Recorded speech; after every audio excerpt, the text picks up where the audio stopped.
विद्यार्थी मित्रांनो, आपणा सर्वांचे स्वागत आहे। मी अनिल सातव, संचालक श्री कृपा सायन्स अकादमी गगालामून आणि वरवट।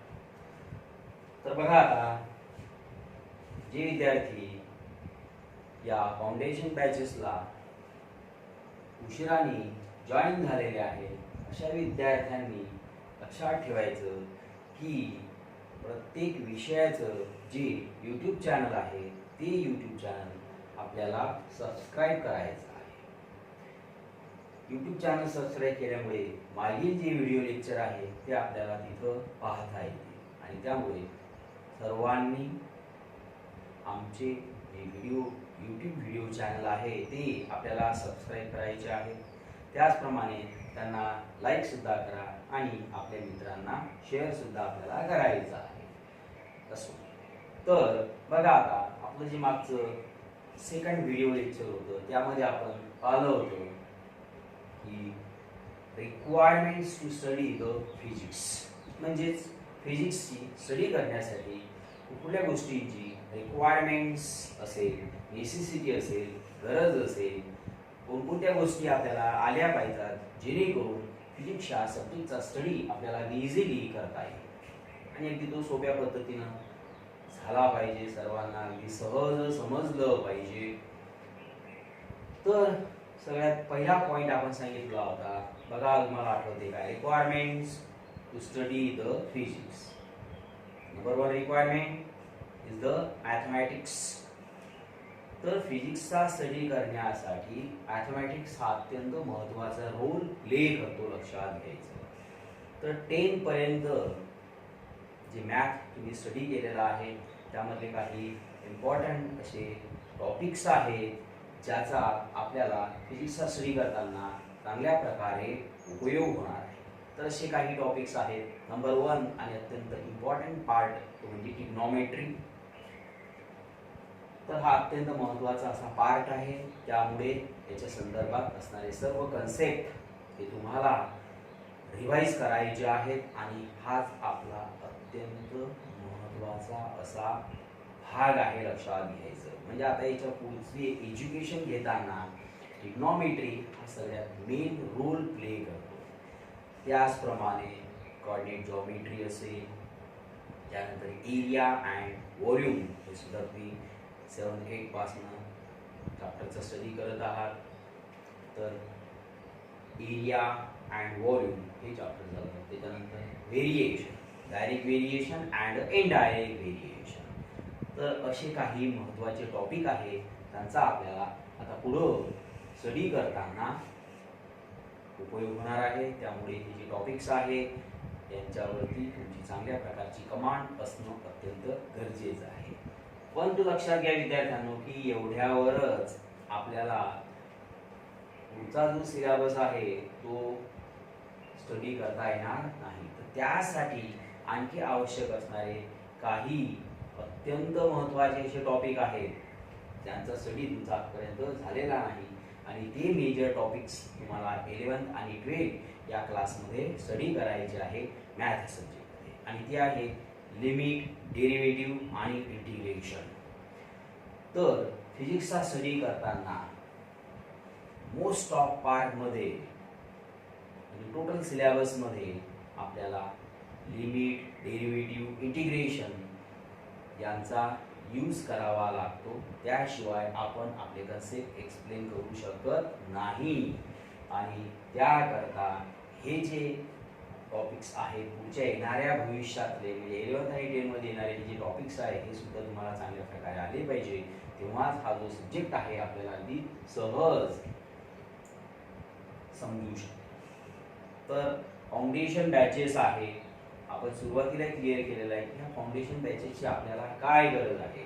तर 10 पर्यंत तुम्ही जो स्टडी केलेला आहे आणि आता याच्यानंतर 11th आहे, 12th सायन्स आहे, त्यानंतर सगळ्यात महत्त्वाच्या अशा ज्या एक्झाम्स आहेत ते आहे JEE, नीट, MSc या एक्झाम्स आपल्याला द्यायच्या आहेत। तर हे एक्झाम्स अगदी चांगल्या प्रकारे आपल्याला क्रॅक करायचे आहे, हायेस्ट स्कोर यामध्ये घ्यायचा आहे आणि त्यासाठी सर्व कन्सेप्ट अगदी योग्य प्रकारे आपल्याला समजलेले असणं अत्यंत गरजेचं आहे. तर विद्यार्थी मित्रांनो, लक्षात ठेवा की श्री कृपा सायन्स अकादमी ही अशी एक संस्था आहे की जी आपल्या भागामध्ये अगदी नियमित रेग्युलर JEE नीट CETचे क्लासेस इथे घेतल्या जातात. एकमेव अशी ही आपली एक आपल्या भागामध्ये असणारी संस्था आहे की ज्यामध्ये दररोज JEE नीट आणि CETचे क्लासेस आपण आपल्या ग्रामीण भागामध्ये घेत असतो आणि त्याचा फायदा आपल्या इकडचे विद्यार्थी आहेत ते घेत असतात आणि याचा जो रिझल्ट आहे तो सुद्धा आपण पाहिलेला आहे. आपण तुम्हाला रिझल्ट सुद्धा समजून सांगितलेला आहे आणि या ग्रुपवरती जो आमचा रिझल्ट आहे विद्यार्थ्यांना जे यश भेटलेलं आहे ते सुद्धा तुम्ही आमच्या ज्या जाहिराती आहे त्यामधून बघू शकता. तर बघा, आता फिजिक्सचा स्टडी करताना बरेच असे टॉपिक्स आहेत ज्यांचा उपयोग आपल्याला फिजिक्सचा स्टडी करताना होईल. तर ज्याप्रमाणे मॅथचा आपल्याला अत्यंत उपयोग आहे, त्याच पद्धतीनं ज्या 9th आणि 10th मध्ये तुम्ही फिजिकल क्वांटिटीचा स्टडी केलेला आहे तर त्या फिजिकल क्वांटिटी बद्दल आपल्याला डिटेल माहिती असणं अत्यंत गरजेचं आहे. म्हणजेच फिजिक्सचा स्टडी करताना फिजिकल क्वांटिटी हे आपल्याला चांगल्या प्रकारे माहिती असणं अत्यंत गरजेचं आहे. त्याचा स्टडी अगदी योग्य प्रकारे आपला झालेला असावा, त्याशिवाय हा सब्जेक्ट आपल्याला समजणार नाही आणि म्हणून त्याचाच आपण इथं स्टडी करणार आहोत. तर सगळ्यात पहिल्यांदा मॅथ बद्दल थोडंसं आपण या ठिकाणी बघूया आणि तो सोपा आणि सिंपल पार्ट आहे तो आहे ग्राफ. पार्ट आहे graph, plotting of the graph. तर फिजिक्सचा स्टडी करताना बरेचसे कन्सेप्ट जे आहे ते आपण ग्राफच्या साहाय्याने एक्सप्लेन करतो आणि ते अगदी इझिली आपल्याला एक्सप्लेन करता येतात. तर बरेचसे कठीण कन्सेप्ट हे आपल्याला ग्राफद्वारे अगदी सहज समजून घेतात. त्यासाठी ग्राफ प्लॉटिंग, ग्राफ रिप्रेझेंटेशन हा एक अत्यंत महत्त्वाचा असा पार्ट आपल्यासाठी आहे, लक्षात घ्यायचं. आणि तुम्हाला माहिती आहे की ग्राफ हा एक अत्यंत सोपा असा पार्ट आहे. तुम्ही भरपूर ग्राफ्स 10 पर्यंत काढलेले आहे आणि इट इज व्हेरी इझी, प्रत्येकाला येणारा असा हा पार्ट आहे. तर त्याच्या संदर्भात काही मेन पॉइंट्स आपल्याला इथं बघायचे आहे. तर सगळ्यात मेन पॉइंट्स, पहिला पॉइंट आपल्याला बघायचा आहे, लक्षात घ्यायचं. बघा, here we to plot a graph. Here we to show only the first quadrant, x-axis, y-axis, and here is origin. तर बघा, आता जेव्हा आपण ग्राफ प्लॉट्स करतो तेव्हा y ऍक्सिस वरती कोणती फिजिकल क्वांटिटी घेतल्या जाते. आपल्याला हे ग्राफ प्लॉट करायचे आहे आपल्या सब्जेक्टच्या संदर्भामध्ये. तर y ऍक्सिस वरती नेमकी कुठली फिजिकल क्वांटिटी रिप्रेझेंट करायची आणि x ऍक्सिस वरती कुठली फिजिकल क्वांटिटी रिप्रेझेंट करायची हा आहे. तर बऱ्याच विद्यार्थ्यांना समजत नाही, तर लक्षात घ्या. For example, V is equal to IR. काय आहे हा बघा, V is equal to IR. तर हा ओम्स लॉ आहे. पोटेन्शियल डिफरन्स, इलेक्ट्रिक करंट आणि रेजिस्टन्स, व्होल्टेज, करंट आणि रेजिस्टन्स. तर हा ओहम्स लॉ आहे. तर याच्यामध्ये तुम्ही पाहिलेला आहे की I is directly proportional V, or we can write V is directly proportional I. तर हे रिलेशन आहे आणि नाव here we to plot the graph of this two physical quantity. या दोन फिजिकल क्वांटिटीचं रिलेशन जे आहे त्याच्यानंतर यामध्ये कशा प्रकारचं रिलेशन आहे तो ग्राफ आपल्याला इथे प्लॉट करायचा आहे. तर बघा, पोटेन्शियल डिफरन्स ही जी आहे ही इंडिपेंडेंट फिजिकल क्वांटिटी आहे आणि करंट जी आहे ही डिपेंडेंट आहे. ही डिपेंडेंट फिजिकल क्वांटिटी आहे आणि ही जी आहे ही इंडिपेंडंट फिजिकल क्वांटिटी आहे. तर बघा potential difference is a independent. तुम्ही ओम्स लॉ स्टडी करताना तुम्हाला माहिती असेल की potential difference is a independent physical quantity आणि current is a dependent physical quantity. तर जी डिपेंडंट फिजिकल क्वांटिटी आहे म्हणजे जी कोणावर तरी आधारित आहे अशी क्वांटिटी ही आपल्याला इकडनं अलॉंग द वाय ऍक्सिस वरती घ्यायची असतं आणि जी इंडिपेंडंट आहे ती क्वांटिटी आपल्याला एक्स ऍक्सिस वरती घ्यायची असते. लक्षात घ्या. तर independent quantity taking along the x axis and dependent quantity taking along the Y axis. म्हणजे जी व्हेरिएबल क्वांटिटी आहे जी कोणावर तरी आधारित आहे ती वाय ऍक्सिस वरती आणि इंडिपेंडंट जी आहे ती एक्स ऍक्सिस वरती. आणि याचा जो ग्राफ आहे तो तुम्हाला ऑलरेडी माहिती आहे की हा ग्राफ कसा आहे नेमका. तर नाव the graph is a straight line passing through the origin as I is directly proportional V, so the graph is a straight line. तर I directly proportional V आहे म्हणजे याचा अर्थ ग्राफ हा स्ट्रेट लाईन आहे पासिंग थ्रू द ओरिजिन. हा सुद्धा तुम्ही 10th मध्ये बघितलेला आहे. तर I depends on V, current depends on a potential difference. Okay. तर लक्षात ठेवा की इंडिपेंडंट फिजिकल क्वांटिटी हे आपल्याला एक्स ऍक्सिस वरती घ्यायची आहे आणि वाय ऍक्सिस वरती आपल्याला डिपेंडंट फिजिकल क्वांटिटी घ्यायची आहे. दुसरा आणखी एखादं रिलेशन आपण बघूया. Suppose we have to plot the graph of velocity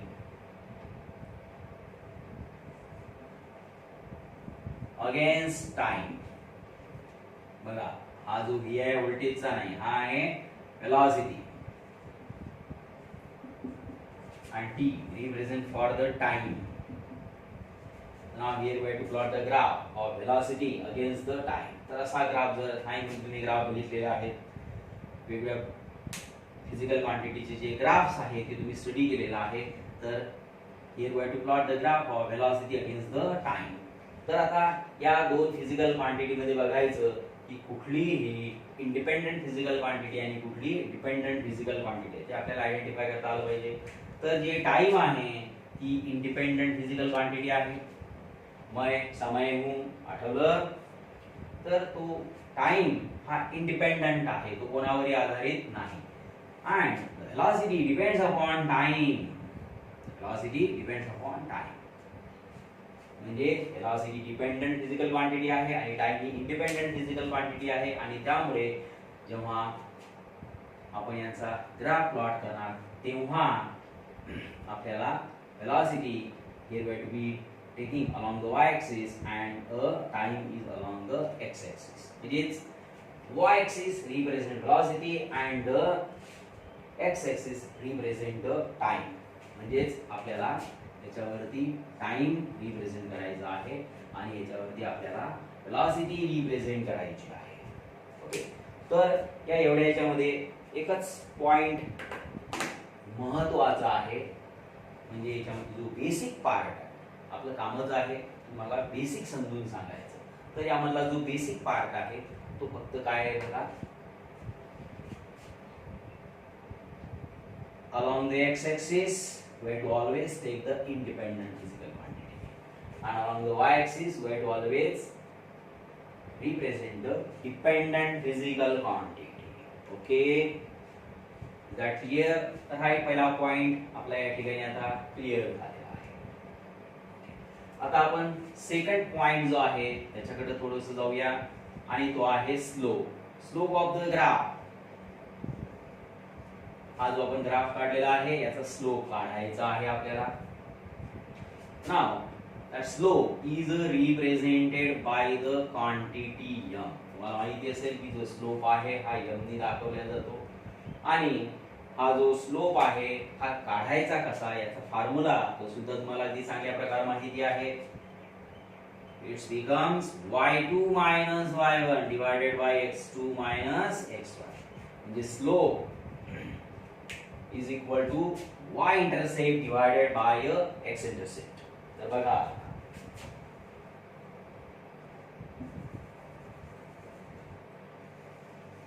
here we have to show the graph which is a straight line. तर या ग्राफ वरती दोन पॉइंट्स आपण मार्क करूया. याची कोऑर्डिनेट्स कन्सिडर करा x1 y1, याची कोऑर्डिनेट कन्सिडर करा x2 y2, and so along the y axis this is the y intercept. Now we have to draw the perpendicular on the x axis from the 2 point. This is the x intercept.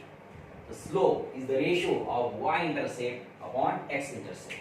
म्हणजेच y2 minus y1 divided by x2 minus x1. हा एक simple formula आहे ज्याने तुम्हाला slope काढता येतात. तर that slope may be positive or may be negative. तर ही जी m ची व्हॅल्यू आहे, that value of m is the positive or the negative. तर जी लाईन आहे, जो ग्राफ आहे, ही जर अशी which are going in upward direction जर का असेल तर त्याचा ग्राफ हा पॉझिटिव्ह असेल, आणि जी लाईन्स आहे जी डाऊनवर्ड डायरेक्शनला जर येत असेल तर त्याचा ग्राफ जो आहे, त्याचा स्लोप जो आहे हा negative. Me slope may be positive may be negative. तर आता ही जी लाईन आहे त्याचा जो ग्राफ आहे हा कसा येणार, पॉझिटिव्ह त्या ठिकाणी. म्हणजे या फॉर्म्युल्याचा यूज करून येणारा आन्सर पॉझिटिव्ह किंवा निगेटिव्ह त्या ठिकाणी येऊ शकते. तर चढत जर जायचं असेल सिंपल भाषेमध्ये, स्लोप म्हणजे चढ, तर आपण वरवर चढत जर कधी गेलो तर त्याचा ग्राफ जो आहे, स्लोप जो आहे तो पॉझिटिव्ह येणार. आणि जर समजा आपण वरून असं खाली खाली उतरत आलो, म्हणजे त्याला उतार असं म्हणायचं, तर तेव्हा त्याचा स्लोप हा कसा येणार, निगेटिव्ह येईल.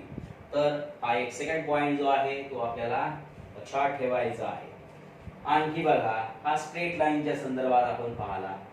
आता समजा जो ग्राफ आहे तो जर कर्व असेल, आता त्यामध्ये स्लोप कसा काढतात सुद्धा तुम्हाला माहिती आहेच. बघा, आपण एक कर्व काढूया.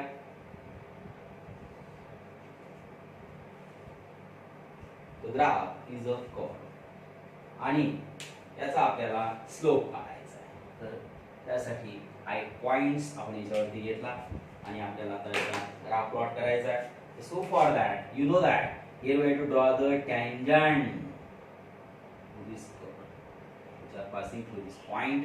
या पॉइंट जाणारे टँजंट आपल्याला ड्रॉ करायचा आहे. And now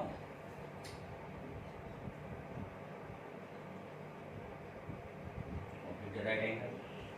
Here we are taking the 2 points on that straight line, x1 y1 x2 y2, and by using the same process we have to plot the graph.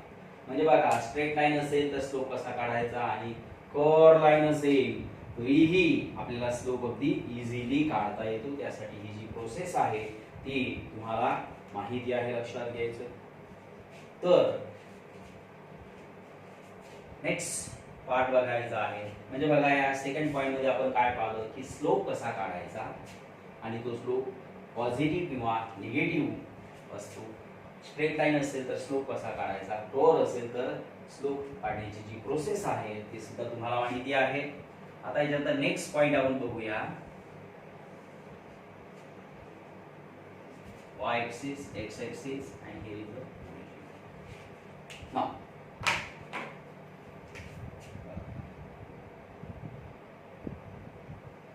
a straight line passing through the origin, line A. एक second line draw करो, line B. A and B are the two lines which are passing through the origin. Now by using this formula we have to calculate the slope of that line A and line B. कसं करणार, तर यावरती दोन points घ्यायचे, त्यांची coordinates घ्या आणि slope काढायचा. याच पद्धतीनं यावरती सुद्धा कुठेही दोन पॉइंट्स घ्यायचे, त्यांचे कोऑर्डिनेट्सच्या साहाय्यानं स्लोप काढायचा. आणि यावरून तुमच्या लक्षात येणार की आता ह्याच्यात दोन लाईन्स आहेत, याच्यापैकी कुठल्या लाईनचा स्लोप हा ग्रेटर असेल, लक्षात घ्यायचं. तर सांगू शकता आपण दोन लाईन पैकी कुठल्याचा स्लोप हा जास्त असेल. तर तो आहे slope of the line A is always greater than the slope of the line B. M means slope. Slope of the line A greater than slope of the line B. म्हणजे बघा, लक्षात ठेवा की असे जर आपल्याला डायग्राम दिसल्या, दोन दोन लाईन्स यामध्ये काढलेल्या आहे, आपण it may be curve or the straight, curve असो का स्ट्रेट असो, कर्व असो का स्ट्रेट असो, आपल्याला स्लोप काढता येतो. तर कोणाचा स्लोप ग्रेटर आहे आणि कोणाचा स्मॉलर आहे ते सुद्धा आपल्याला अगदी सहज आयडेंटिफाय करता आलं पाहिजे, लक्षात घ्यायचं. ओके, द स्लोप ऑफ ए किंवा ग्राफकडे पाहून सुद्धा अगदी सहज तुम्हाला सांगता येते की slope of that line is greater than slope of the line B. बघा आता नेक्स्ट पॉइंट बघूया आपण, number 4. y is directly proportional x, or you can say that y depends on x. y directly proportional x, or it can be written as a y depends on x. y depends on x म्हणजे y हा depends आहे कोणावरती, x वरती. म्हणजे y is the dependent quantity आणि x is here independent quantity. आणि म्हणून आपण ग्राफ प्लॉट करताना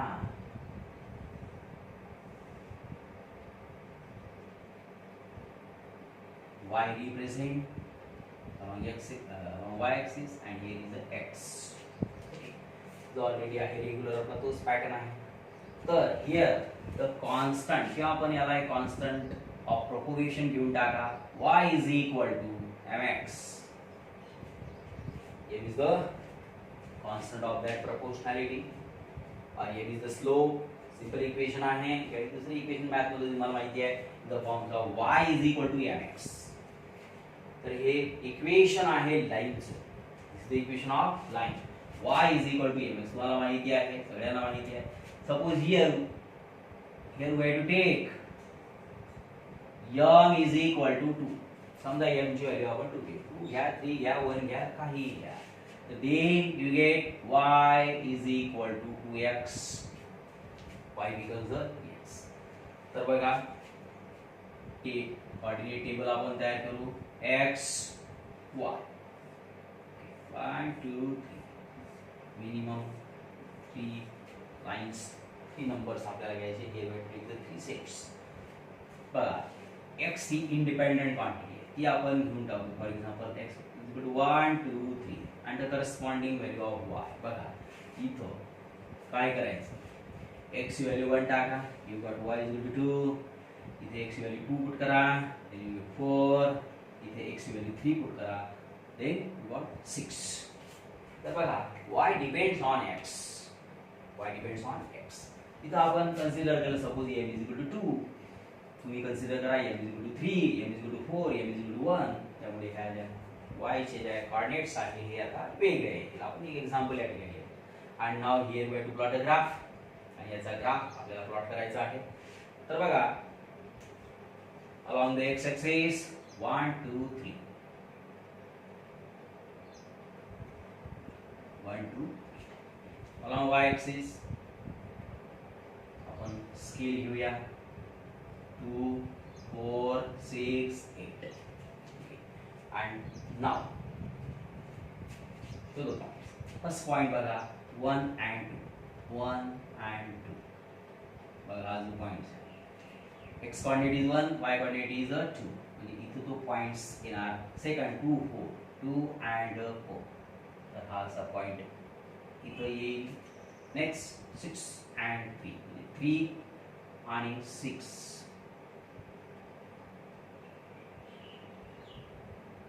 बरोबर आहे. 3 पॉइंट्स आपण प्लॉट केले. and now join these 3 points.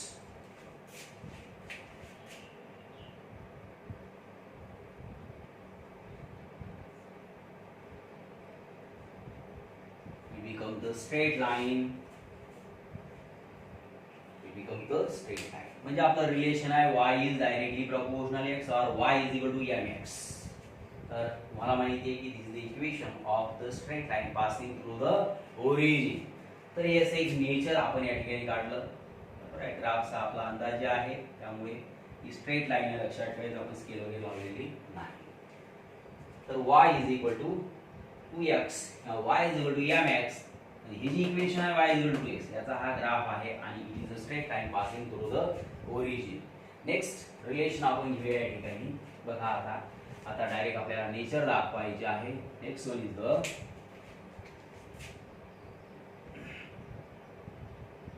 y is equal to mx plus c. Y is equal to mx plus c. This is the equation of straight line. Now the value of c is a constant. And for example, आपण याची value 2 घेऊ. You can take c is equal to 1, c is equal to 2, c is equal to 3, 4, 5, etc. काही घ्या. आपण explain करण्यासाठी फक्त इथं आता c ची व्हॅल्यू 2 घेतली. आणि here note that the slope is a positive. m is the slope. m is the slope and which is positive. इकडे पण आपल्याला समजते की m हा पॉझिटिव्ह आहे. तर बघा आता असं जर इक्वेशन असेल तर याचा जो ग्राफ आहे हा कसा असतो.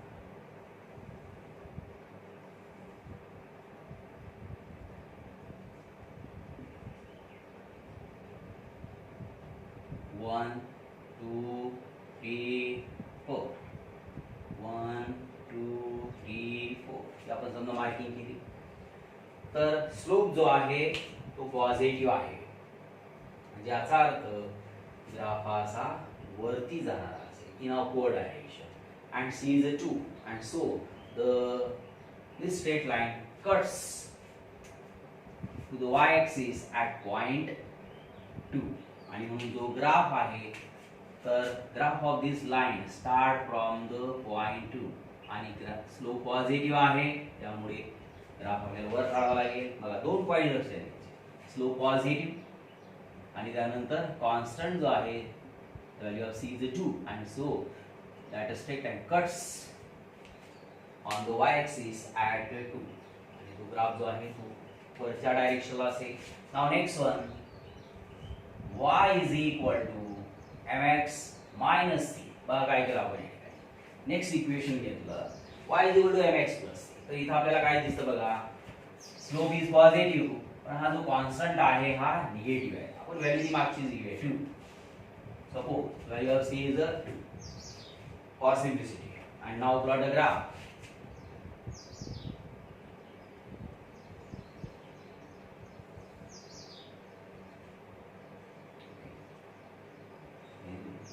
बघा आता जो कॉन्स्टंट आहे तो -2 येणार त्यामुळे इथे -1 आणि इथे असणार आहे -2 आणि जो स्लोप आहे तो पॉझिटिव्ह आहे लक्षात घ्यायचं. आणि म्हणून -2 पासून स्टार्ट करायचे आहे. बघा ग्राफ कसा काढायचा -2 पासून स्टार्ट करायचा आहे आपल्याला आणि स्लोप पॉझिटिव्ह आहे अपवर्ड डायरेक्शनला तो ग्राफ या ठिकाणी जाणार. बघा याच्यामध्ये काय होतं स्लोपही पॉझिटिव्ह आहे म्हणजे the graph is going in upward direction आणि c इज 2 म्हणजे along the y axis it is +2. हा इथं -2 आहे त्यामुळे इथं मला लक्षात घ्यायचं. नेक्स्ट वन रिलेशन बघा की आता हेच इक्वेशन आपल्याला कुठल्या फॉर्म मध्ये लिहिता येणार. तर y is equal to -mx plus c. बघा काय केलं लक्षात घ्या काय चेंजेस झाली. स्लोप इज निगेटिव्ह आणि हा कॉन्स्टंट आपण घेतलेला आहे पॉझिटिव्ह. कॉन्स्टंट तोच घ्यायचा 2. आपण एक्झाम्पल साठी कॉन्स्टंट c ची व्हॅल्यू 2 घेतो आहे. स्लोप निगेटिव्ह आहे म्हणजेच बघा आता ग्राफ कसा काढता येईल आपल्याला. हे ग्राफचे नेचर आहेत नेमकं आपलं रिलेशन कसं आहे त्यावर आधारित आपल्याला अगदी इझिली ग्राफ प्लॉट करता आले पाहिजेत आणि तुम्हाला ते येतात. लोअर क्लासमध्ये सगळ्या या लाईनचे वेगवेगळ्या दिलेल्या स्ट्रेट लाईन इक्वेशनचे ग्राफ इथं काढलेले आहेत आणि ते सर्व ग्राफ जे आहे ते स्ट्रेट लाईन होते आणि त्यांचा जो फॉर्म्स आहे त्या फॉर्म्स कडे बघून त्याचा ग्राफ कसा येईल तो ऑलरेडी तुम्ही 10 क्लास पर्यंत प्लॉट केलेला आहे ग्राफ पेपर वरती. तर बघा आता याच्यामध्ये स्लोप हा निगेटिव्ह आहे आणि c ची व्हॅल्यू +2 आहे म्हणून आपण इथं +2 मार्क करूया. हा +2 आहे आणि स्लोप जो आहे तो निगेटिव्ह आपल्याला पाहिजे. So the line start from the +2 and it is going in a downward direction. बघा याला खाली आणायचं म्हणजे याचा अर्थ ही जी लाईन आहे याचा जो स्लोप जर आपण कधी काढला, स्लोप कसा काढायचा, याच्यामध्ये 2 पॉईंट घ्यायचे, कुठेही घ्या, एक पॉईंट इथे घेतला, एक पॉईंट इथे घेतला, तर एक्स कोऑर्डिनेट्स आणि वाय कोऑर्डिनेट्स वरून स्लोप काढायचा आणि दॅट स्लोप इज निगेटिव्ह, म्हणजे that line going in a downward direction. तर बघा y is equal to -mx plus c, c is a +2 आणि मग +2 नुसतं आणि स्लोप, मग ती लाईन जी आहे ती डाउनवर्ड डायरेक्शनला गेली. आणि आता नेक्स्ट कंडिशन आपण बघूया, हेच equation y is equal to -mx - c, y is equal to -mx - c. Okay, तर बघा काय दिसतं आपल्याला इथं, slope is a negative and constant is also the negative. The value of c is 2. Slope is negative. म्हणजे बघा आता idea तुम्हाला आली असेल की स्लोप, तर ग्राफ या इक्वेशनचा ग्राफ जो आहे तो कसा असेल, आयडिया आता क्लिअर झाली असेल. तर बघा कॉन्स्टंट जो आहे तो मायनस आहे, निगेटिव्ह आहे, here we have to mark -2. इथं आपण -2 मार्क केलं, लक्षात घ्यायचं. ओके, तर इथून ग्राफ काढायचा आपल्याला. तर इथून स्टार्ट होणार आणि स्लोप निगेटिव्ह आहे, म्हणजे which is going in a downward direction, which is going in a downward direction. Okay, तर बघा आता ग्राफ बद्दलचं थोडंसं नॉलेज त्याबद्दल आपण या ठिकाणी बघितलं. तर फिजिक्सचा स्टडी करताना आपल्याला त्यांचा फार मोठ्या प्रमाणामध्ये उपयोग होतो. तर जे इक्वेशन्स आहे ते इक्वेशनचा फॉर्म, त्याचं स्वरूप जे आहे ते कसं आहे, त्याच्यावरून आपला ग्राफ कसा येणार, त्याचं नेचर या ठिकाणी आपण पाहिलं, लक्षात घ्यायचं. तर पुन्हा बघा काय काय आपण बघितलेलं आहे. तर नेमकं पहिला पॉईंट्स मध्ये काय होतं, आठवा डिपेंडंट आणि इंडिपेंडंट आपण बद्दल बघितलं. सेकंड पॉईंट मध्ये स्लोप कसा काढायचा, बरोबर आहे. स्ट्रेट लाईन असेल तर स्लोप कसा काढायचा, कर्व असेल तर स्लोप कसा काढायचा, slope may be positive may be negative. त्यानंतर समजा आपल्याला एकाच ग्राफमध्ये 2-2 लाईन्स जर दिल्या असेल तर कुठल्या लाईनचा स्लोप जास्त आहे, कुठल्या लाईनचा स्लोप कमी आहे, तर या दोन स्लोपमध्ये कंपॅरिझन सुद्धा आपण करू शकतो इझिली. त्याच्यानंतर y = mx, स्ट्रेट लाईनची इक्वेशन आपण घेतलेलं आहे, y = mx. इथे नेचर कसं आहे, तर y = mx या फॉर्म मध्ये असणार, म्हणजे आता ठिकाणी इथं व्हॅल्यू ऑफ c इज 0, तर c ची व्हॅल्यू आहे ती इज 0 आहे. And so the graph is a straight line passing through the origin.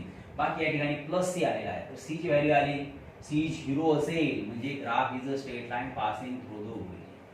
पण जर पुढे बघा आपल्याला काय दिसते, value of C is not 0 and the graph is not passes start from the origin. प्रत्येक वेळेस ग्राफ हा वेगळ्या दिलेल्या पॉइंटवरून स्टार्ट झालेला आहे, तर तो त्या सी च्या व्हॅल्यूवरती आधारित आहे आणि स्लोप पॉझिटिव्ह आहे का निगेटिव्ह आहे त्याच्यावरती आधारित त्याचं नेचर आहे, लक्षात घ्यायचं. तर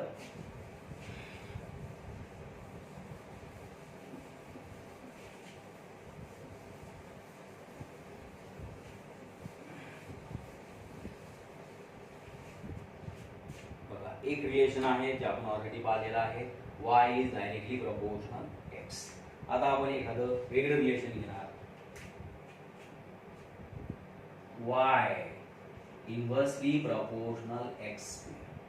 बघा एक रिलेशन आहे, वेगवेगळ्या प्रकारचे रिलेशन्स आहेत, आपल्याकडे भरपूर रिलेशन्स आहेत. ओके, तर आता हे असं एक रिलेशन आहे, y डिपेंड्स ऑन 1/x या y is inversely proportional x.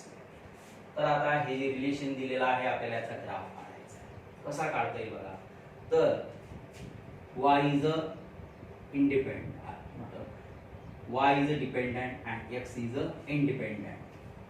तर याचा ग्राफ काढण्यासाठी पहिल्यांदा आपण टेबल तयार करूया, लक्षात घ्यायचं.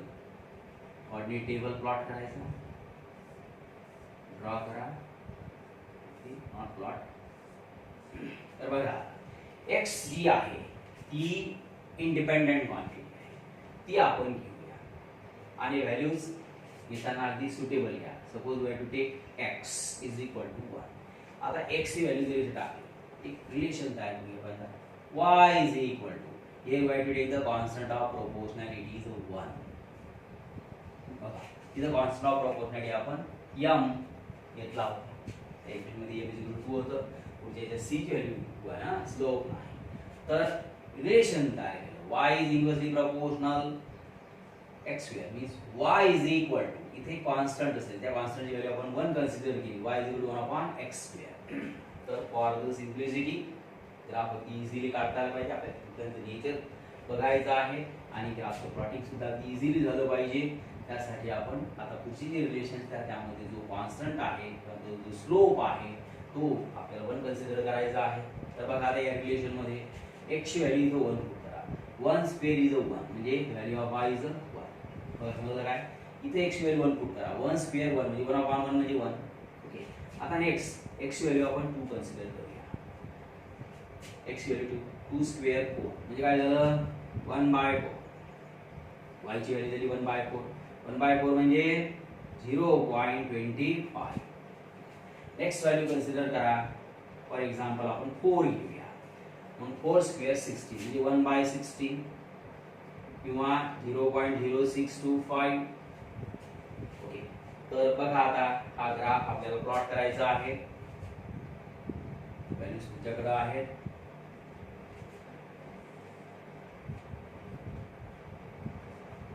x y and g. बघा along the x axis 1 2 4 कसं असणार 1 2 3 4 5 1 2 3 4 5. आता along the y axis आपल्या ज्या व्हॅल्यूज आहे त्याला सुटेबल असणारी स्केल आपण या ठिकाणी घेऊया. बघा आपल्या व्हॅल्यूज आहे 1 1/4 1/16. आपण काय करूया इथे एक मार्किंग करूया, फॉर एक्झाम्पल 1 हा एवढा इंटरसेप्ट झालेला आहे, हा झाला 1. त्याचा हाफ पोर्शन घेऊन टाका. किती होणार सांगा बरं, इथे किती असणार, इथं जर 1 आहे तर याचा हाफ पोर्शन हाफ इथपर्यंत कंप्लीट 1 घेतला आपण, त्याचे 2 हाफ पोर्शन तयार केले, किती झाले हाफ. आता हा जो एवढा हाफ पोर्शन आहे पुन्हा हाफ घ्या.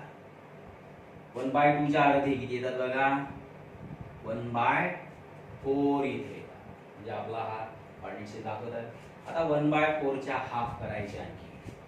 1/4 च्या हाफ किती येतात बघा 1/8 1/8. ओके, आणि आता 1/8 च्या आणखी हाफ करा, म्हणजे हा जेवढा पोर्शन आहे त्याच्या आणखी हाफ करायचं, म्हणजे इथं किती येणार 1/16. बघा आपल्या ज्या व्हॅल्यूज आहेत along the x axis आणि along the y axis त्याला सुटेबल असणारी स्केल आपण इथं घेतलेली आहे. आपल्याला हे ग्राफ पेपरवर काढायचे नाही, लक्षात ठेवायचं. नेचर आपल्याला बघायचे. तर सर्व जे पॉइंट्स आहेत ते आपल्याला प्लॉट करायचे. बघा 1 1 x coordinate is 1 and y coordinate is 1. Okay, second x coordinate is 2 and y coordinate is 1/4. कुठे आहे बघा 1/4, तर हा इथं आहे 1/4. कुठे आहे 1/4 y axis 1/4 म्हणजे y coordinate is 1/4 आणि x coordinate is 2.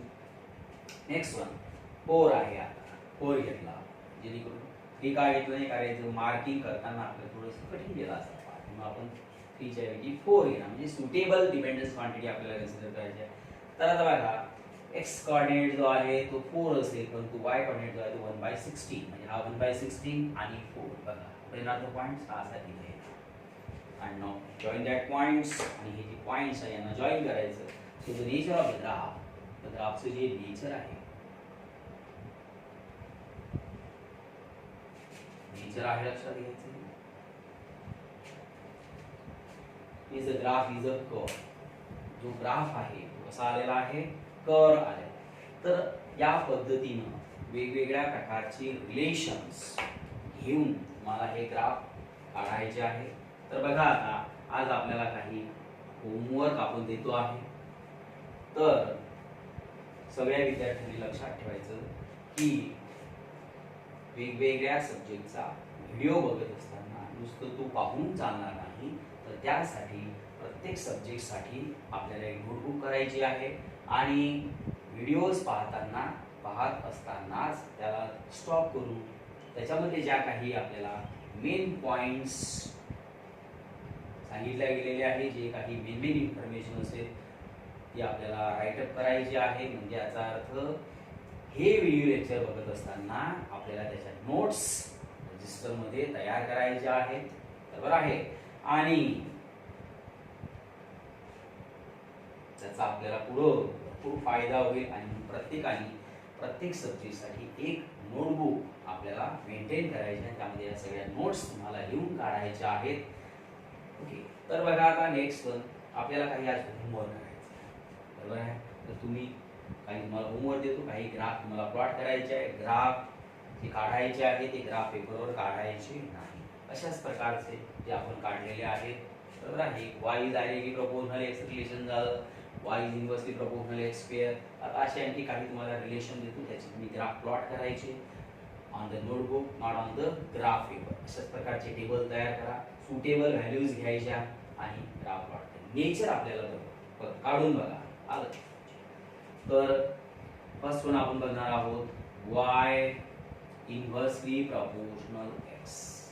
हा इथं झालेला आपला एक रिलेशन झालेला आहे जिथं Y is directly proportional x. मला येऊन कसं काढायचं, Y is inversely proportional square. Next Y is inversely proportional x.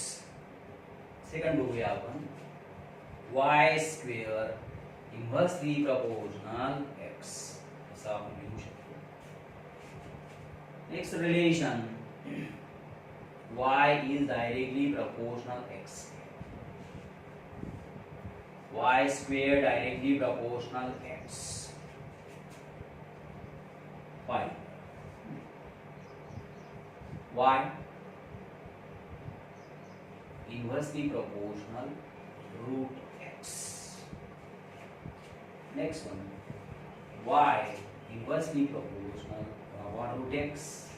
तर बघा आता असे काही रिलेशन्स आहे, आणखी सुद्धा तुम्ही काही रिलेशन घेऊ शकता. तर 1 2 3 4 5 6 वेगळ्या प्रकारचे एक्स आणि वाय ह्या ज्या क्वांटिटीज आहे याच्यामध्ये वेगवेगळ्या प्रकारचे रिलेशन्स आहेत. तर यामध्ये सुटेबल व्हॅल्यूज तुम्हाला असे कन्सिडर करायचे आहेत जेणेकरून ग्राफ अगदी सहज प्लॉट्स करता आला पाहिजे.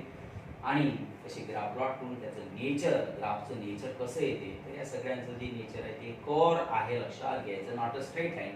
स्ट्रेट लाईन आपण ऑलरेडी स्टडी केलेला आहे. y is equal to mx आणि y is equal to mx plus c, y is equal to mx minus c, y is equal to minus mx plus c, y is equal to minus mx minus c. तर ते straight लाईनचे graph होते, हे सगळे curves आहे आणि याचे graph तुम्हाला प्लॉट करून बघायचे आहे. बघा, होमवर्क कंप्लीट करा आणि होमवर्क कंप्लीट झाल्यानंतर प्रत्येक विद्यार्थ्यांनी आपण केलेलं होमवर्कचे फोटोज काढून किंवा त्याची एक PDF फाईल तयार करून ती आपल्याला पाठवायची आहे. आणि ती PDF फाईल किंवा तुम्ही केलेलं जे होमवर्क आहे ते पूर्ण केलं की नाही, तर त्यासाठी आपल्याला काय करायचं आहे, 9604356700 हा माझा व्हॉट्सॲप मोबाईल नंबर आहे. तर या नंबरवरती आपल्याला हे जे होमवर्क आपण केलं ते आपल्याला पाठवायचं आहे. ग्रुपमध्ये कोणीही होमवर्क टाकू नये, लक्षात घ्यायचं. तर ते अगदी पर्सनली हा माझा नंबर आहे, याच्यावरती तुम्ही टाका. काही अडचणी आल्या तर तुम्ही आमच्याशी संपर्क साधू शकता किंवा इथं मॅसेज सुद्धा तुम्ही याच्यावरती मॅसेज सुद्धा टाकू शकता. आपल्या सर्व जे काही डिफिकल्टीज आहे त्यांचं निरसन आपण करूया, लक्षात घ्यायचं. आणखी एक गोष्ट लक्षात घ्यायचं की मॅसेज टाकताना आपलं नाव टाकणं अत्यंत गरजेचं आहे, लक्षात घ्यायचं. कारण विद्यार्थी मित्रांनो, तुमच्याशी अजून आमची ओळख झालेली नाही, त्यामुळे मॅसेज टाकताना त्या मॅसेजमध्ये सगळ्यात पहिल्यांदा तुमचं स्वतःचं जे नाव आहे ते नाव टाकायचं आणि त्यानंतर त्याच्या संदर्भातले फोटोज किंवा PDF, जनरली PDF अपलोड करा, म्हणजे ते दिसायला क्लीन दिसतात. फोटोज काढले तर त्यामध्ये व्यवस्थित येत नाही. तुम्हाला जर सुटेबल असेल तशा प्रकारचं होमवर्क तुम्ही केलं की नाही ते पाठवा, काही अडचण नसेल तर आपण ती त्यावरती बघूया. ठीक आहे, तर इथं आपण थांबूया आणि आता याच्या पुढचा जो महत्त्वाचा बेसिक पार्ट असेल तो आपण आपल्या नेक्स्ट व्हिडिओ लेक्चरमध्ये बघूया. ओके.